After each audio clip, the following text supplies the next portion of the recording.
નમસ્કાર દર્શક મિત્રો, શેર બજારમાં સતત 8મા દિવસે ગાબડું પડ્યું છે.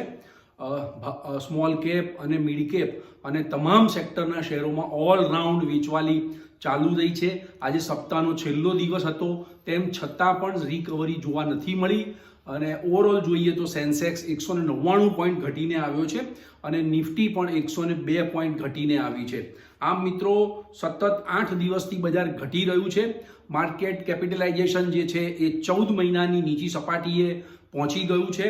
હવે બજારમાં શું થશે? મોદી અને ટ્રમ્પ સાથેની જે બેઠક થઈ ગઈ છે ગઈકાલે મોડી રાત્રે, એનું આઉટકમ શું આવ્યું એનું એનાલિસિસ આપણે આજે કરીશું. કારણ કે મોદી અને ટ્રમ્પ સાથેની બેઠક પછી પણ બજાર ઘટીને આવ્યું છે. તો કયા કારણો, બજારને કેમ નથી ગમ્યું, શું મીટિંગમાં એવી ચર્ચા થઈ અને આગામી સપ્તાહે બજાર કેવું રહેશે એ અંગે પણ આપણે વાત કરીશું. અને બેસ્ટ બાય સેક્ટર પણ આપણે, આજે શુક્રવાર છે એટલે બેસ્ટ બાય સેક્ટર પણ આપીશું આગામી સપ્તાહ માટે. તો મિત્રો, આ વિડીયોને આપ અંત સુધી નિહાળજો. ઇન્વેસ્ટિંગ A to Z માં આપનું સ્વાગત છે. હું ભરત પંચાલ. સૌપ્રથમ નજર કરીએ આજના બજાર ઉપર. તો મુંબઈ શેર બજારનો સેન્સેક્સ 76,388 ખુલ્યો, પ્લસ ખુલ્યો ગઈકાલના બંધની સામે. શરૂઆતમાં એ વધીને 76,483 થયો. સડસડાટ તૂટીને 75,439 થયો અને ટ્રેડિંગ સેશનને અંતે 75,939.21 બંધ આવ્યો. ગઈકાલના બંધની સામે 199.76 નો ઘટાડો દર્શાવે છે. મિત્રો, સેન્સેક્સ ઘટ્યા મથાળેથી જ્યારે બંધ આવ્યો ત્યારે લગભગ 500 પોઈન્ટની રિકવરી જોવા મળી હતી. એટલે નીચા મથાળે જે શરૂઆતમાં વેચી ગયા હતા એમણે નીચા મથાળે નવું બાઇંગ કરી અને શોર્ટ કવરિંગ કરી લીધું બાઇંગ કરીને. નેશનલ સ્ટોક એક્સચેન્જનો નિફ્ટી ઇન્ડેક્સ 23,096 ખુલ્યો, ગઈકાલના બંધની સામે પ્લસ ખુલ્યો. 23,133ની હાઈ બનાવી, ત્યાંથી ઝડપથી તૂટી 22,774 થઈ 22,929.25 ઉપર બંધ રહ્યો. ગઈકાલના બંધની સામે 102.15નો ઘટાડો દર્શાવે છે. આજે બેંક નિફ્ટી પણ 260 પોઈન્ટ ઘટીને 49,099 ઉપર બંધ રહી હતી. મિત્રો, એડવાન્સ ડેકલાઇન રેશિયો નેગેટિવ છે. 459 શેરના ભાવ વધ્યા, 2412 શેરના ભાવ ઘટ્યા હતા. નિફ્ટી 50માં 9 સ્ટોક છે એ વધ્યા છે અને 41 સ્ટોક ઘટીને આવ્યા છે. 52 વીક હાઈલો જોઈએ તો માત્ર 8 શેર 52 વીક હાઈ ઉપર બંધ છે. તેની સામે જોઈએ તો 563 શેર 52 વીક લો નીચે બંધ છે. આજે 38 શેરમાં અપર સર્કિટ, તેની સામે 276 શેરમાં લોઅર સર્કિટ હતી. ટોપ ગેઇનર અને ટોપ લૂઝર્સ જોઈ લઈએ તો આજે સૌથી વધુ ઉચકાયેલા શેર છે Britannia, ICICI bank, Nestle, Infosys અને HCL ટેકનોલોજી. આજે સૌથી વધુ ગગડેલા શેર છે અદાણી પોર્ટ, BEL બેલ, અદાણી એન્ટરપ્રાઇઝ, ટ્રેન્ટ અને ગ્રાસિમ. તો મિત્રો, ગઈકાલે ડાઉ જોન્સ 342 પોઈન્ટ પ્લસ હતો. એના 52 વીક હાઈની બિલકુલ નજીક પહોંચી ગયો છે ડાઉ. પણ ભારતીય બજાર ઉપર કે ગ્લોબલ માર્કેટ ઉપર તેની કોઈ અસર જોવા મળી નથી, કારણ કે ટ્રમ્પના ટેરિફનો ડર હજી પણ સતાવી રહ્યો છે. આપણે આ મુદ્દાની ચર્ચા આપણે કરી રહ્યા છીએ. આગામી થોડી ચર્ચા કરી લઈએ આગળ કે કેટલાક ઇમ્પોર્ટન્ટ ન્યૂઝ પણ આવ્યા છે અને કેટલાક Q3 કંપનીઓના પરિણામ પણ છે. તો એના ઉપર પહેલા આપણે ફટાફટ નજર કરી લઈએ. મહત્વનો ન્યૂઝ એ છે મિત્રો કે યુક્રેને દાવો કર્યો છે કે રશિયાએ યુક્રેનના ચેર્નોબિલ પરમાણુ રિએક્ટરના પ્લાન્ટ ઉપર ડ્રોનથી હુમલો કર્યો છે. આ એક ફેક્ટર છે કે રશિયાનું જે ડ્રોન છે એ ચેર્નોબિલના પરમાણુ પ્લાન્ટના કવચ ઉપર પડ્યું હતું. યુક્રેનના જે રાષ્ટ્રપતિ છે ઝેલેન્સ્કીએ એમણે એક્સ પોસ્ટ ઉપર લખી અને દાવો કર્યો છે કે રશિયાએ ડ્રોન હુમલો એના પરમાણુ પ્લાન્ટ ઉપર કર્યો છે. એટલે આ એક બહુ ઇમ્પોર્ટન્ટ ન્યૂઝ છે બજાર માટે. મિત્રો, બીજી તરફ શ્રીલંકામાંથી વિન્ડ પ્રોજેક્ટ રદ કર્યો છે અદાણીએ. અદાણીના પ્રોજેક્ટ હતા, વિન્ડ પ્રોજેક્ટના કરાર કરેલા હતા, એમાંથી એમણે પરત ખેંચવો પડ્યો છે પ્રોજેક્ટ. એટલે આજે અદાણીના તમામ શેરોમાં ભારે વેચવાલી જોવા મળી હતી અને અદાણીના શેર ઘટીને આવ્યા હતા. Q3ના પરિણામોમાં હિન્દાલ્કોનો નફો 75% વધીને આવ્યો છે. વેરી ગુડ રિઝલ્ટ, અનુમાન કરતાં પણ ખૂબ સારું રિઝલ્ટ હિન્દાલ્કોએ આપ્યું છે. UBLનો નફો 55% ઘટ્યો છે, દીપક નાઇટ્રેટનો નફો 51% ઘટ્યો છે, મન્નાપુરમ ફાઇનાન્સનો નફો 6% વધીને આવ્યો છે. મિત્રો, હવે આપણે જોઈએ કે બજાર તૂટવાના કારણો કયા. સતત 8મા દિવસે પણ બજાર ઘટીને આવ્યું છે. સપ્તાહનો અંતિમ દિવસ હતો. આજે તો રિકવરી આવવી જોઈએ, ટેકનિકલી રિકવરી આવી જોઈએ, પણ આવી નથી. મોદી અને ટ્રમ્પની ગઈકાલે મોડી રાત્રે બેઠક થઈ. એ બેઠક પહેલા અમેરિકાના રાષ્ટ્રપતિએ ડોનાલ્ડ ટ્રમ્પે રેસિપ્રોકલ ટેરિફ લાદી દીધો. રેસિપ્રોકલ ટેરિફ એટલે એવું છે કે ભારતે જે પ્રોડક્ટ અમેરિકામાં મોકલે, નિકાસ કરે, એના ઉપર જે ટેરિફ છે એટલો જ ટેરિફ અમેરિકાએ એની વસ્તુ ઉપર જૈસે કા તૈસા, એટલે ભારત જેટલી ટેરિફ લે એટલી જ અમેરિકા ટેરિફ લાદી દેશે. એટલે 10% 25%ની જે અત્યાર સુધી વાત હતી એવું નહીં. ભારત જેટલી ટેરિફ નાખે છે જે ચીજ વસ્તુઓ ઉપર એટલી જ અમેરિકા લાદવાનો નિર્ણય એમણે જાહેર કરી દીધો. પછી વડાપ્રધાન મોદી સાથે એમણે બેઠક કરી. પણ મિત્રો, મારે વાત એ કરવી છે કે ભારત ઘણી બધી વસ્તુઓની એક્સપોર્ટ અમેરિકામાં કરી રહી છે અને ભારતથી જે વસ્તુ અમેરિકામાં જાય છે એના ઉપર એવરેજ 9.5% ટેરિફ છે, જ્યારે અમેરિકાથી ભારતમાં જે વસ્તુ આવે છે એના ઉપર માત્ર 3% ટેરિફ છે. એટલે ડોનાલ્ડ ટ્રમ્પ હજુ 6.5% ટેરિફ બધી વસ્તુઓ ઉપર લાદી શકે છે. એટલે ભારતથી જે વસ્તુઓ અમેરિકા જાય છે એના ઉપર ટેરિફ વધી જશે.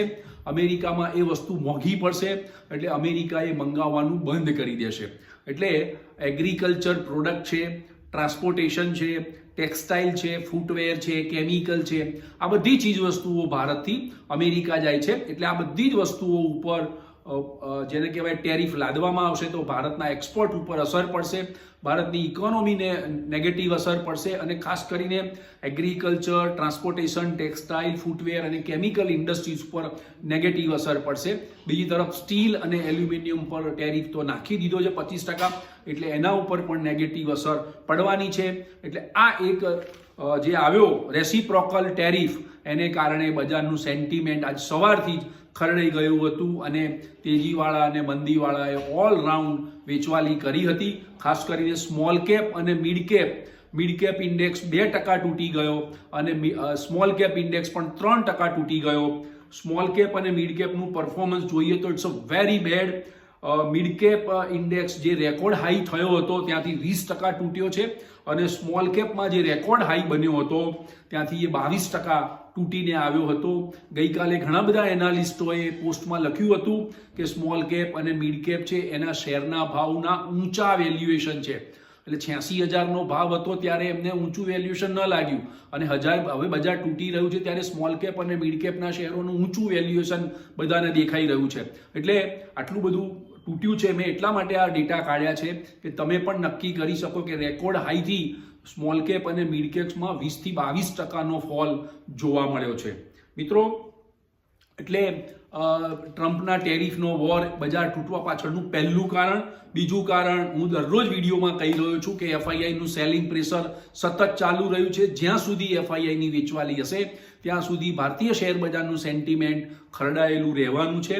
13મી ફેબ્રુઆરીએ FIIએ 2,789 કરોડનું સેલિંગ કર્યું હતું અને સામે DIIએ 2,934 કરોડનું બાય કર્યું હતું. 2025ના નવા વર્ષમાં જાન્યુઆરીમાં તો FIIએ વેચ્યું જ છે, પણ એ ફેબ્રુઆરીમાં પણ 13મી ફેબ્રુઆરી સુધીમાં FIIએ 24,878 કરોડનું નેટ સેલ કર્યું છે. એટલે માર્કેટનું સેન્ટિમેન્ટ વધારે ખરડાઈ ગયું છે. બીજી તરફ જાન્યુઆરી મહિનાનો ભારતનો હોલસેલ પ્રાઇસ ઇન્ડેક્સ એટલે ઇન્ફ્લેશન ડેટા 2.37%થી ઘટી અને 2.31% આવ્યો છે. ગુડ ન્યૂઝ છે, પણ એની બજાર ઉપર કોઈ અસર જોવા મળી નથી. મિત્રો, FIIની સેલિંગ એ બીજું કારણ. ત્રીજું કારણ, Q3ના કંપનીઓના પરિણામો જેને કહેવાય મિક્સ ટોનમાં આવી રહ્યા છે. કેટલીક કંપનીઓના સારા આવ્યા છે, કેટલીક કંપનીઓના નબળા પરિણામ આવ્યા છે.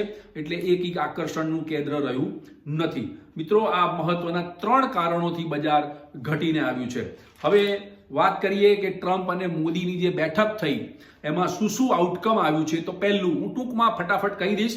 અમેરિકા સાથે ઉર્જા સમજૂતી થઈ છે, જેને કારણે અમેરિકાથી જેને કહેવાય કે ઓઇલ અને ગેસ આવશે આપણે ભારતમાં આવશે અને ખૂબ સસ્તા ભાવે આવશે ક્રૂડ ઓઇલ. બીજું, આ વર્ષે અબજો ડોલરનો એક કરાર થયો છે, એમાં રક્ષાના મામલામાં કરાર થયો છે અબજો ડોલરનો, અને રક્ષા ટેકનિક અમેરિકા આપવાનું છે, એટલે ભારતીય સેના મજબૂત થવાની છે અને ડિફેન્સ સેક્ટરના શેરો આ સંદર્ભમાં ખૂબ સારા લાગે છે આ પગલું ભરાયું છે એના કારણે. ત્રીજું મહત્વનો નિર્ણય, યુએસ છે એ અમેરિકી પરમાણુ ટેકનોલોજીમાં ભારતના બજારમાં વધુ સ્પેસ ઊભી કરશે, એટલે અમેરિકા એના કાયદામાં ફેરફાર કરશે અને આપણને સસ્તી વીજળી પણ મળી શકે છે આ પરમાણુ ટેકનોલોજીને કારણે. ચોથું, ભારત જે છે એ IMEC કોરિડોર બનાવવા જઈ રહી છે. આ ઇકોનોમિક કોરિડોર એ ભારતથી મિડલ ઇસ્ટ કન્ટ્રી યુરોપ સુધી જશે અને પછી તે અમેરિકા સુધી જવાનો છે એવી યોજના છે. એમાં અમેરિકા જોડાવાનું છે. ટ્રમ્પે એમાં રાજીપો વ્યક્ત કર્યો છે અને આ દુનિયાનો સૌથી મોટો ઇકોનોમિક કોરિડોર હશે એમ ટ્રમ્પે કહ્યું છે. અને ભારતથી ઇઝરાયલ, ઇટાલી અને અમેરિકા સુધીનો વેપાર અને સંપર્ક વધવાના છે, એટલે આ પણ એક પોઝિટિવ ન્યૂઝ છે આપણા માટે. અને વડાપ્રધાન નરેન્દ્ર મોદીએ ખાસ કરીને એમ કહ્યું છે કે ભારત અમેરિકા સાથે મળીને ઓટોમેશન સિસ્ટમ ઇન્ડસ્ટ્રીઝના એલાયન્સને લોન્ચ કરશે. આગામી દશકામાં રક્ષા અને ઓટોનોમસ સિસ્ટમ સેક્ટરમાં નવા અવસર ઊભા થશે. એટલે આ એક મહત્વના જે કરારો થયા છે એ ટ્રમ્પ અને મોદી સાથેની ચર્ચામાં. પણ મોદી ટ્રમ્પ સાથે ટેરિફ ઘટાડવામાં કે ટેરિફના સંદર્ભમાં કોઈ એવો નિર્ણય લઈ શક્યા નથી, એટલે એ એક નેગેટિવ ફેક્ટર બજાર માટે રહ્યું છે. હાલ તો ભારતીય ઉદ્યોગો જે છે, ભારતીય કંપનીઓ જે છે અમેરિકામાં જે એક્સપોર્ટ કરી રહી છે એના માટે એક ચિંતાનો વિષય છે, ગભરાટનો માહોલ એટલે છવાઈ ગયો છે. હવે મિત્રો, આગામી સપ્તાહે બજાર કેવું રહેશે એના ઉપર નજર કરીએ તો મિત્રો 8 દિવસ સતત ઘટીને આવ્યું છે. મારી દ્રષ્ટિએ આગામી સપ્તાહે ટેકનિકલ રિએક્શન આવવું ખૂબ જરૂરી બની ગયું છે, કારણ કે બજાર હાઈલી ઓવરસોલ્ડ ઝોનમાં છે. આજે નીચા મથાળેથી રિકવરી આવી, પણ એ રિકવરી નથી. આપણે તો ટેકનિકલી જોઈએ તો પ્લસમાં પ્લસ ઇન્ડેક્સ બંધ આવવો જોઈએ, એની જગ્યાએ માઇનસમાં ક્લોઝ આવ્યા છે. એટલે જેને કહેવાય કે બજારમાં બજેટના સંદર્ભમાં જોઈએ તો બધા જ ટેકનિકલ લેવલ્સો તૂટી ગયા છે. ખાસ કરીને બજેટના દિવસની જે કેન પડી હતી એ બજેટનું લો લેવલ તૂટી ગયું છે.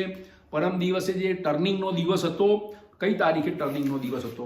12મી તારીખનો. યસ, 12મી તારીખનો ટર્નિંગનો દિવસ હતો, એનું લો લેવલ પણ આજે તૂટી ગયું છે. એટલે માર્કેટનું સેન્ટિમેન્ટ વધારે ખરડાયું છે. ટેકનિકલી બજાર મંદીના તબક્કામાં એન્ટર થયું હોય એવું કહી શકાય, કારણ કે બજેટની કેન તૂટી અને આપણે જે 12મી તારીખે જે ટર્નિંગ હતી એ પણ એનો પણ લો આજે તૂટી ગયો છે. એટલે બજાર બેર અવસ્થામાં આવી ગયું છે. પણ આગામી સપ્તાહે મને ટેકનિકલ રિએક્શન આવે તેવું લાગે છે, એક પ્રત્યાઘાતી સુધારો આવશે. પણ મિત્રો, ખાસ કરીને સ્મોલ કેપ અને જે મિડ કેપ ઇન્ડેક્સ છે 20%થી વધુ તૂટી ગયા છે, 22% સુધી તૂટ્યા છે. તો લાંબા ગાળાનો જે ઇન્વેસ્ટર છે એના માટે એક ખૂબ સારી તક છે કે ફંડામેન્ટલી મજબૂત સ્ટોક્સ હોય એમાં એ ઇન્વેસ્ટમેન્ટની શરૂઆત કરી શકે છે. એટલે આ એક સુવર્ણ તક છે એમ સમજી અને ઇન્વેસ્ટમેન્ટ કરવું જોઈએ, કારણ કે ભારતનું બજેટ આ વખતે ખૂબ સારું આવ્યું છે. ગ્લોબલ ફેક્ટર્સ તો ટેમ્પરરી જોવા મળે, બજારમાં વધઘટ આવે, ગ્લોબલ સંકેતો નબળા હોય એટલે, પણ એ ગ્લોબલ સંકેતો પોઝિટિવ થશે, ધીમે ધીમે બધું થાળે પડી જશે. તેમ છતાં સેન્સેક્સમાં 76,500 અને નિફ્ટીમાં 23,150 ઉપર જાય તો જ બજારમાં સુધારો આવશે. અન્યથા આ સ્ટોપ લોસ રાખીને તમે દરેક ઉછાળે વેચશો તો તમને ફાયદો થશે. બીજું મિત્રો, નવું ઇન્વેસ્ટમેન્ટ કરવું હોય તો આપ કરી શકો છો, પણ પેશન રાખીને અને લાંબા ગાળાનું ઇન્વેસ્ટમેન્ટ કરજો. ટ્રમ્પ અને મોદી સાથેની બેઠક થઈ છે, એના સંદર્ભમાં ડિફેન્સ સ્ટોક્સ સારા લાગે છે, જેને કહેવાય કે ઉર્જાના સ્ટોક્સ સારા લાગે છે, પાવર શેરો સારા લાગે છે.